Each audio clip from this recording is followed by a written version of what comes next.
Most people think regulation means calming down. That's not what this is. If you were raised in a controlling or emotionally unstable environment, your nervous system didn't learn safety, it learned survival. So even when nothing is wrong, your body still reacts like something is. What regulation actually is. Stage 1 is not insight, it is not boundaries, it is not confronting anyone. Stage 1 is nervous system regulation and safety. And this is where most healing goes wrong. Most people begin with analysis. They begin with understanding their childhood. They begin with identifying patterns. But insight without stability overwhelms the body. If your nervous system is not regulated, information feels like threat. That is why many people consume healing content for years and still feel tense, reactive, or exhausted. Stage 1 exists for one reason: to stabilize the body before you try to change the mind, because your nervous system does not respond to logic, it responds to safety. In the ARC structure, we do not move forward until the body can tolerate calm. This is foundational. If you skip this stage, everything else feels like pressure. I'm going to explain how the nervous system adapts, why your symptoms make sense, why insight alone doesn't work, and how stage 1 of the unseen daughter method restores stability safely. No overwhelm, no overloading, just structure. Part 2. How the nervous system adapts. The nervous system is not dramatic, it is protective. Its job is not happiness, its job is survival. When something feels unsafe, the body prepares. Most people know this term as fight or flight, but there are 4 core responses. Fight, flight, freeze, shut down. Let's explain them simply. Fight. Fight is activation. Heart rate increases, muscles tighten, energy rises. It prepares you to confront or defend. In chronic stress environments, fight may show up as irritability, intensity, or sharp reactions. Not because you are aggressive, but because your body learned readiness. Flight. Flight is movement, restlessness, overworking, overthinking, avoiding stillness. Flight energy often looks productive, but internally it feels like pressure. The body is trying to move away from discomfort. Freeze. Freeze is pause. Stillness, inability to act. Blank mind, stuck sensation. Freeze happens when fight or flight feels unsafe. If movement once led to consequence, the body may choose stillness instead. Freeze is protection. Shut down. Shut down is reduced activation. Numbness, low energy, emotional distance, withdrawal. When overwhelm becomes too intense, the body reduces sensation. Not to harm you, to protect you. All 4 responses are adaptive. They are not personality flaws. They are survival strategies that remained active. And stage 1 exists to gently recalibrate them. Why you feel this way, and signs you're dysregulated. Symptom breakdown. Now we connect symptoms to mechanism. Anxiety without danger. You feel anxious even when nothing is wrong. This happens because the nervous system learned anticipation. If calm once preceded unpredictability, the body may stay slightly prepared. Anxiety without visible threat is stored activation. The mechanism. Pattern recognition plus readiness. The solution is not self-criticism. It is gradual safety exposure. Rest anxiety. Rest can feel uncomfortable. If slowing down once meant vulnerability, the body may associate stillness with risk. The mechanism. Calm was paired with consequence. So when you rest, the body scans. Rest becomes unfamiliar. Stage 1 retrains safety during stillness. Hyperalertness. Feeling on edge. Scanning environments. Monitoring tone shifts. The mechanism. The body learned that small changes mattered, so it refined awareness. Hyperalertness is intelligence under stress. Regulation slowly lowers baseline activation. Overthinking. Overthinking is predictive safety. If mistakes once felt costly, the brain rehearses outcomes. The mechanism. Cognitive control as protection. The nervous system tries to reduce uncertainty. Stage 1 reduces internal pressure so cognition can relax. Triggers. Small events cause large reactions. The nervous system responds to similarity, not size. If something resembles a past experience, the body reacts quickly. This is pattern matching. Regulation helps the body distinguish present from past. Social exhaustion. Feeling drained after being around people. If you once had to monitor moods or reactions, social spaces require subtle effort. The mechanism. Continuous micro-adjustment. Stage 1 reduces baseline activation, so social energy restores. Freeze. Freezing under stress. Stillness when you want to move. The mechanism. Movement once felt unsafe. The body chose pause. Regulation rebuilds safe activation gradually. Shutdown. Emotional numbness. Distance. Low motivation. The mechanism. Overwhelm reduction. The body lowers stimulation to cope. Stage 1 gently reintroduces sensation without flooding. Part 4. Why insight alone doesn't work. Understanding your childhood does not calm your body. You can know exactly why you respond the way you do. You can label every pattern. You can explain every dynamic, and still feel tense. What if your personality isn't fully yours? What if the traits you're proud of, the independence, the strength, the maturity, were never preferences? What if they were survival strategies? You might call yourself low maintenance, calm under pressure, the strong one. But who needed you to be that? Because people don't wake up deciding to suppress their needs.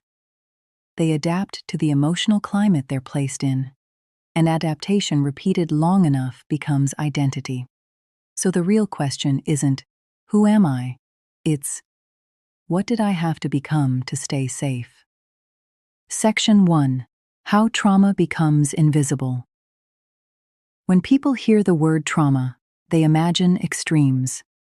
But trauma is not defined by the event.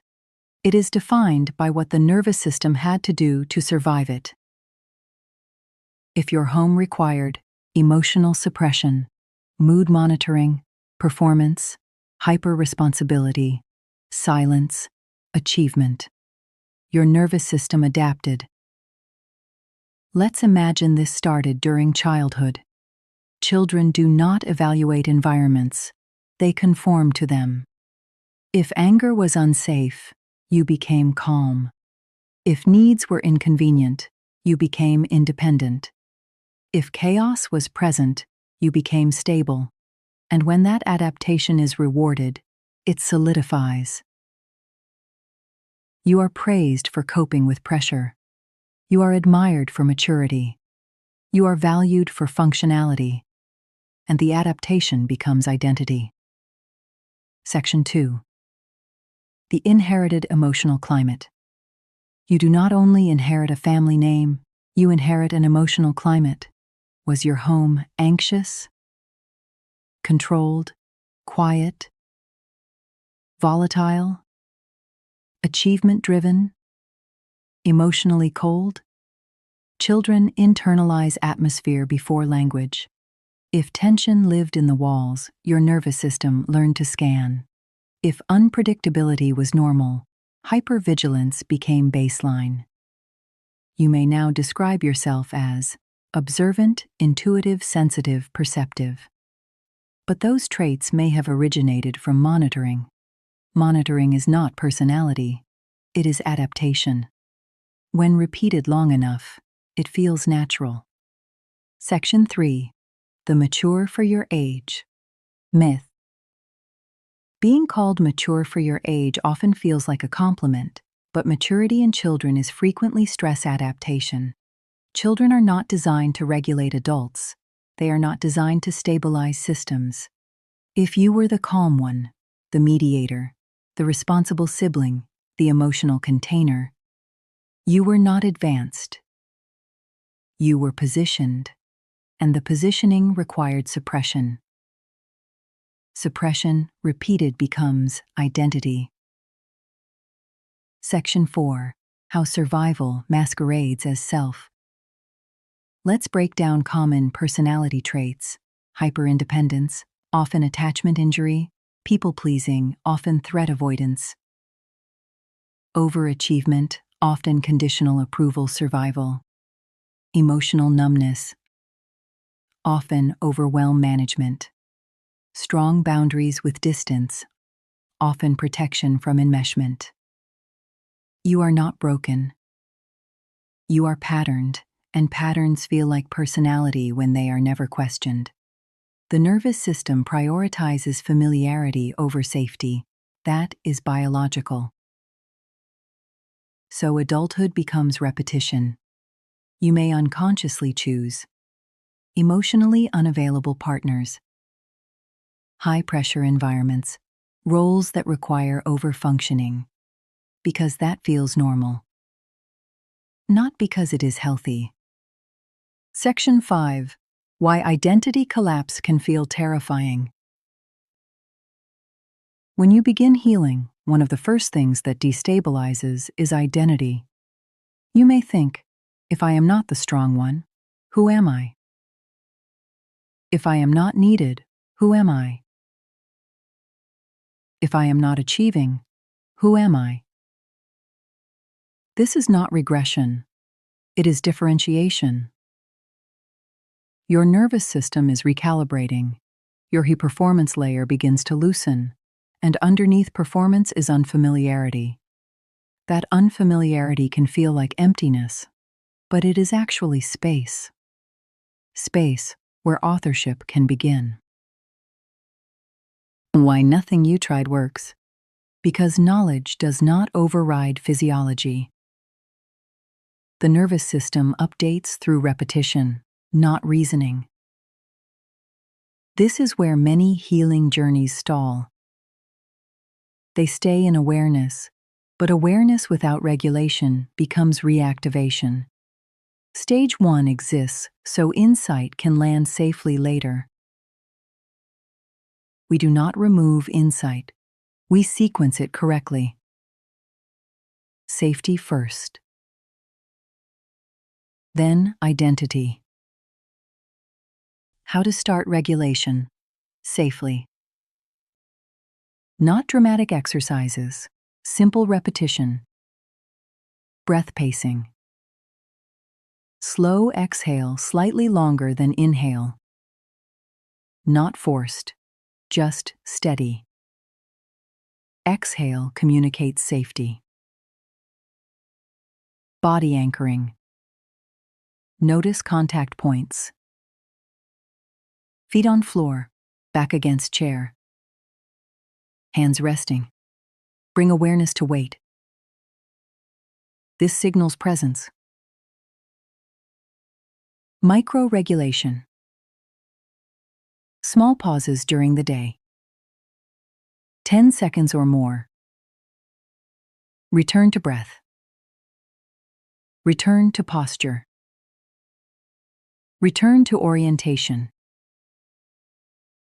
Not intense sessions, but micro-repetition. Regulation is built, not achieved. Consistency recalibrates baseline. This is slow work, but stable work. Part 6. How Stage 1 of the Unseen Daughter Method helps. Stage 1 of the Unseen Daughter Method structures this. It does not overwhelm you. It does not push confrontation. It does not demand insight. It stabilizes first. The reflection pages and stability reset were designed for this stage, not to analyze trauma, but to create safety while reflecting. Structured prompts, gentle pacing, no pressure language. This is not deep excavation. It is foundation building. Once the body stabilizes, the next ARC stages can unfold without collapse. Stage 1 is foundational. If you've tried insight and still feel tense, this is why. You should start with regulation, then build from there. If you want structure, the 10 reflection pages plus stability reset are linked below. For the full ARC overview, click the link in the description about Unseen Daughter section. We move forward, but only when the body can tolerate calm. If you've ever thought, this is just who I am. I've always been this way. This is my personality. It might not be. Some of what you call personality may actually be repetition under pressure. Survival roles feel permanent, not because they are identity, but because they were practiced repeatedly in environments where stability required adaptation. Repetition does not equal identity, and today we separate the two. This is Stage 2. In Stage 1, we talked about regulation, stabilizing the nervous system, creating enough internal safety so your system can stop reacting long enough to observe. Stage 1 stabilizes the ground so Stage 2 can begin, and Stage 2 is this. You are not your survival role. You are not broken. You are patterned, and patterns can be separated. This video is about clarity, not blame, not diagnosis, not self-rejection, just clarity. Because once you can see the role, you stop confusing it with yourself. What is a survival role? A survival role is an adaptive pattern you developed in an environment where something was unstable. It is not pathology. It is adaptation. Children do not have power. They have pattern recognition. If something in the environment feels unpredictable, emotionally, relationally, financially, energetically, the child adapts. Not consciously, but through nervous system intelligence. Over time, that adaptation becomes practiced, and practiced patterns feel like personality. Let's look at common survival roles. Number 1. The responsible one. This is the child who becomes competent early. They anticipate needs.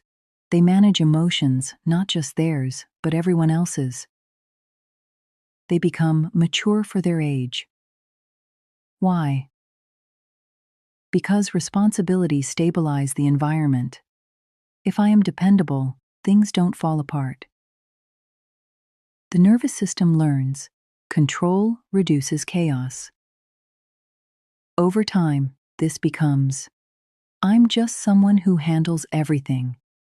But originally, it was, if I don't, things might collapse. That's not identity. That's adaptation.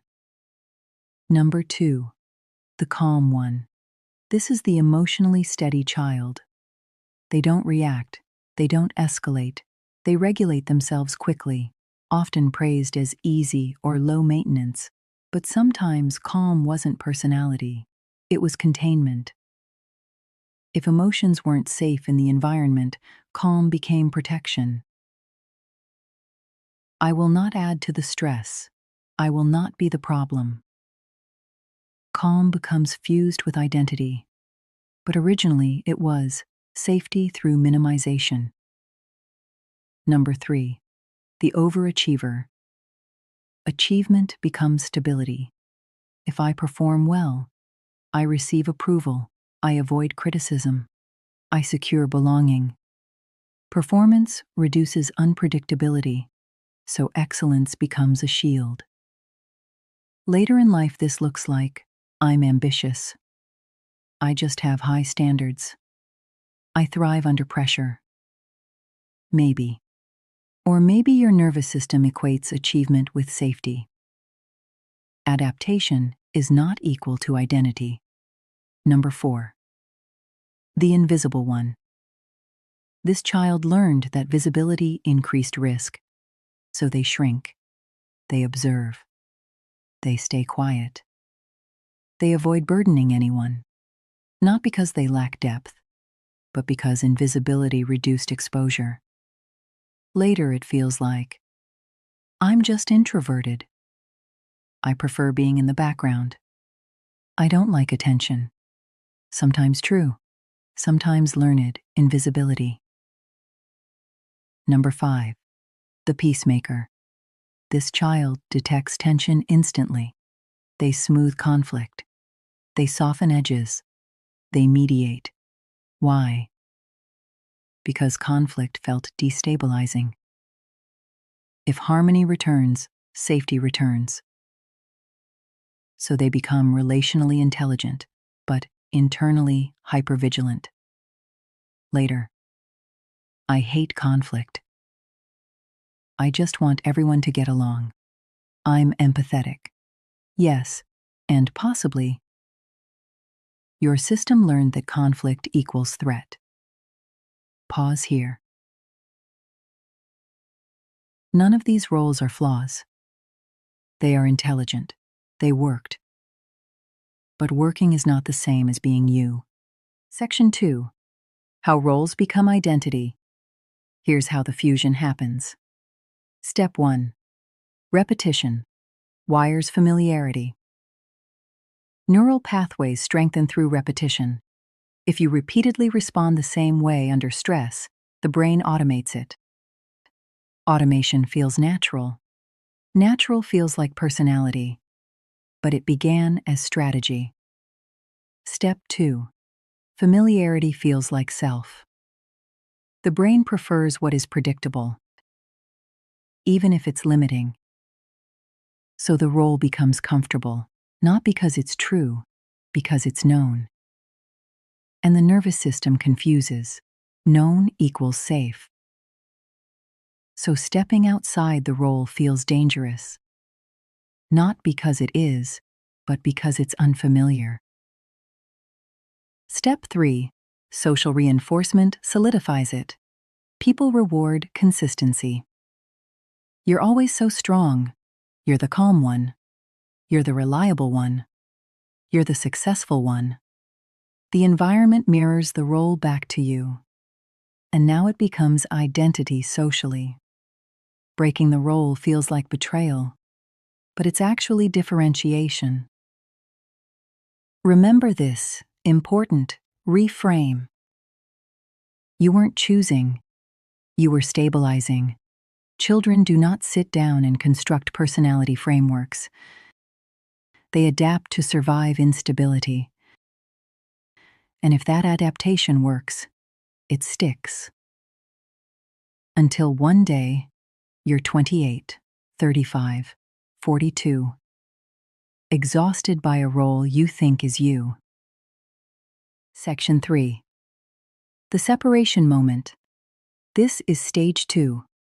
This sentence, this protected me, but it is not me. Say it slowly. This protected me, but it is not me. That is the pivot. Separation does not mean rejection. You are not shaming the role. You are unfusing from it. When you separate, you can ask, when do I choose this? When does it activate automatically? What am I protecting? What am I afraid would happen if I didn't perform this role? Now identity begins to emerge. Not as reaction, but as choice. Here is a small sample. Practical reflection exercise from the unseen daughter. Pause and write. Which role feels most familiar? When did it likely form? What did it protect me from? What does it cost me now?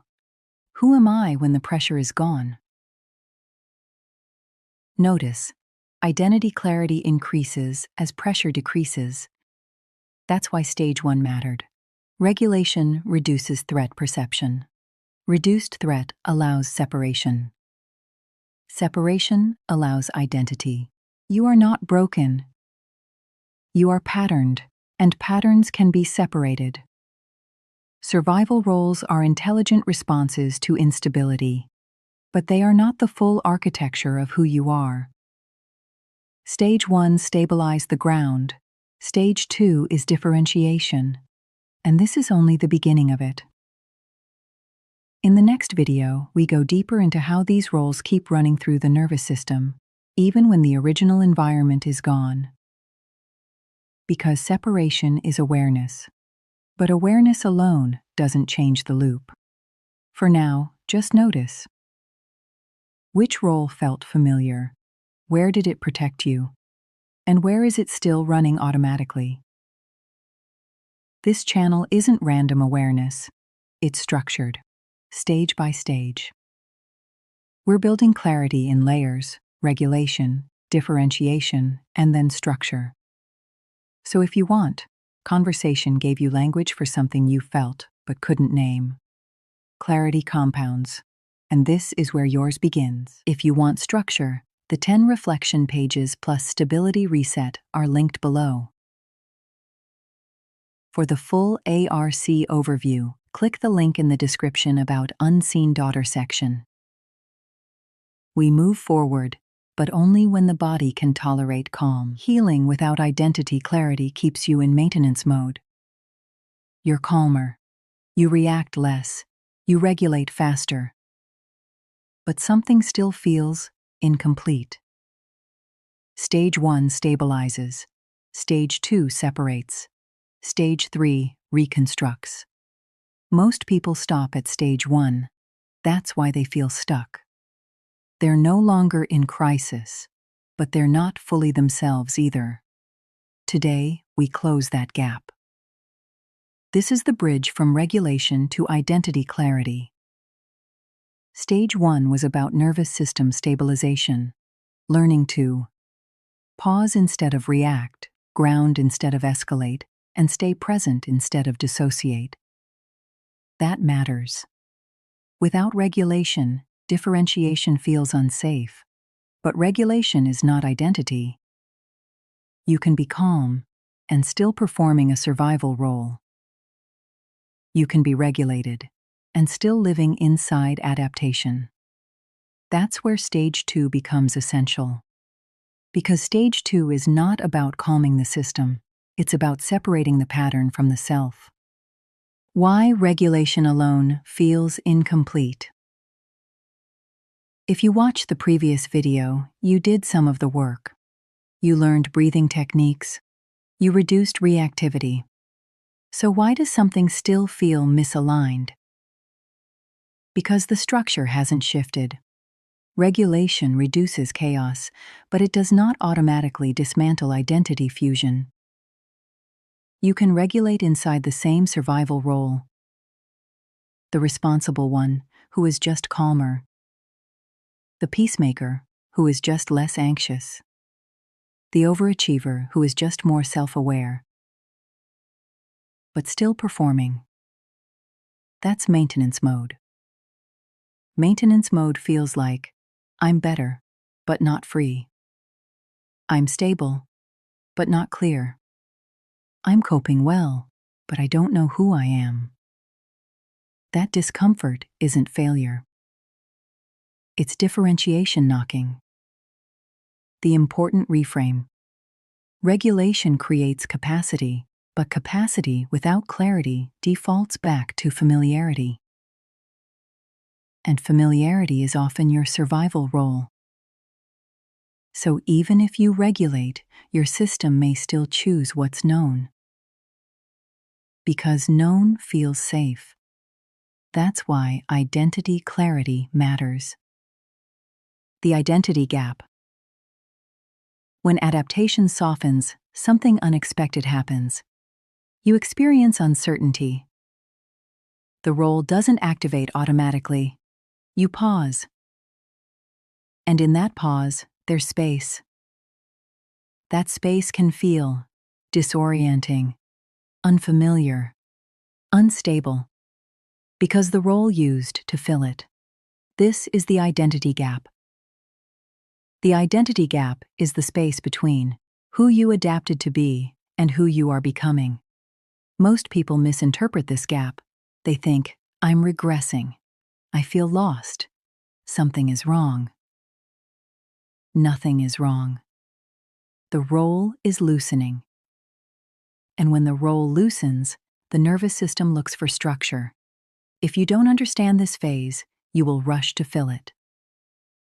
You'll take on new roles, overcommit, reattach to performance, return to responsibility. Because uncertainty feels unsafe. But uncertainty here is not danger. It's reconstruction space. The identity gap is not regression. Let's be clear. Regression is losing regulation. The identity gap is losing automatic identification. So even if you regulate, if you feel, I don't know who I am without being the strong one. I don't know what I want when I'm not managing others. I don't know how to exist without overfunctioning. That is not collapse. That is clarity emerging. What stabilization actually looks like. Awareness before change. You do not dismantle inherited survival patterns by attacking them. You observe them. Notice. When do you overfunction? When do you suppress? When do you anticipate? When do you take responsibility that was not assigned? Awareness restores authorship, and authorship begins identity reconstruction. You are not becoming someone new. You are separating adaptation from authenticity. If this resonated, start slowly. If you recognized yourself in this isn't random. This is how your system learned to survive. And this is only the first stage. Most people try to change their behavior or identity without stabilizing the system first. That's why nothing holds. On this channel, I break this down properly, stage by stage. Not just what happened, but how it shaped you and how you rebuild from it. If this is how your mind and body work, subscribe. Next, you need to understand where this came from. Start with the Mother Wound series.